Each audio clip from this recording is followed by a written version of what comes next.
В закон Республики Абхазия о налоге на прибыль организаций внесены изменения. Законопроект принят в первом и втором окончательном чтениях. Ранее проект закона был рассмотрен Комитетом по бюджету, кредитным организациям, налогам и финансам и одобрен единогласно.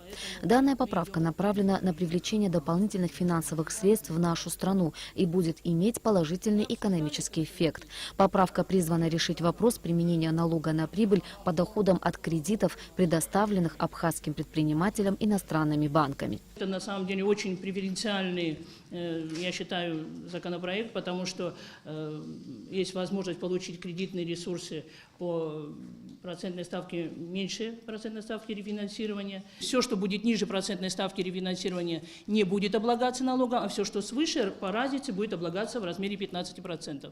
У депутатов возникло немало вопросов по реализации соглашения с Российской Федерацией о медицинском страховании граждан России, постоянно проживающих на территории Абхазии, а именно где, когда и как граждане России, проживающие в Абхазии, смогут получить и воспользоваться медицинским полисом. В частности, были высказаны сомнения по поводу сроков подачи документов. Депутаты предложили провести переговоры с российской стороной об их продлении, чтобы предотвратить большие очереди. Как сообщил министр здравоохранения Томас Цахнакия, полис медицинского страхования будет выдаваться в течение 3 месяцев после ратификации российской стороной. Во всех районах Абхазии при больницах будут открыты пункты выдачи. Все технические моменты будут прописаны уже в соглашении между Министерствами здравоохранения Абхазии и России. Вполне реальные сроки, учитывая, что еще должна Госдума ратифицировать, это тоже займет какое-то время. Я думаю, и Минздрав, и соответствующие органы могут и сейчас даже начать готовить какую-то базу данных, чтобы сэкономить время. Ничего критического в сроках нет. В итоге соглашение с Российской Федерацией о медицинском страховании граждан России, постоянно проживающих на территории Абхазии, ратифицировано в первом и окончательном чтении. На сессии парламента на рассмотрение депутатов была предложена кандидатура 5-го члена Конституционного суда Абхазии Гиви Габния, которую представил заместитель главы администрации президента, полномочный представитель президента в парламенте Дмитрий Шамба. Председатель комитета по государственной правовой политике Валерий Агрба подчеркнул, что комитет полностью поддерживает кандидатуру Гиви Габния на должность судьи Конституционного суда. В итоге путем тайного голосования 20 депутатов проголосовали «за», 13 против, 1 воздержался. Таким образом, Гиви Габния не набрал необходимых 2/3 голосов от числа проголосовавших и не был избран судьей Конституционного суда.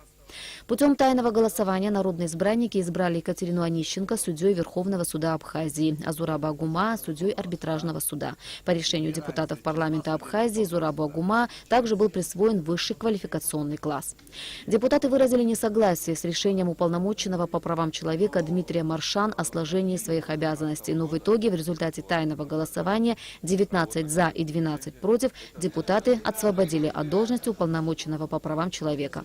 Заключительным пунктом повестки дня был вопрос создания рабочей группы по разработке законопроекта о государственной службе республики. Долгие годы ставится вопрос о приведении в соответствие органов исполнительного, работников органов исполнительной власти в соответствии с их стажем, квалификацией. Поэтому мы предлагаем такую вот рабочую группу создать, установить срок Народного собрания до 1 февраля представить разработанный проект.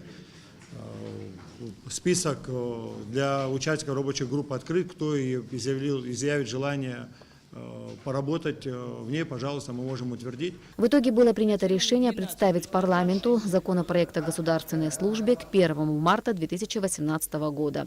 Ирина Аршба, Беслан Джинджал, Абхазское телевидение.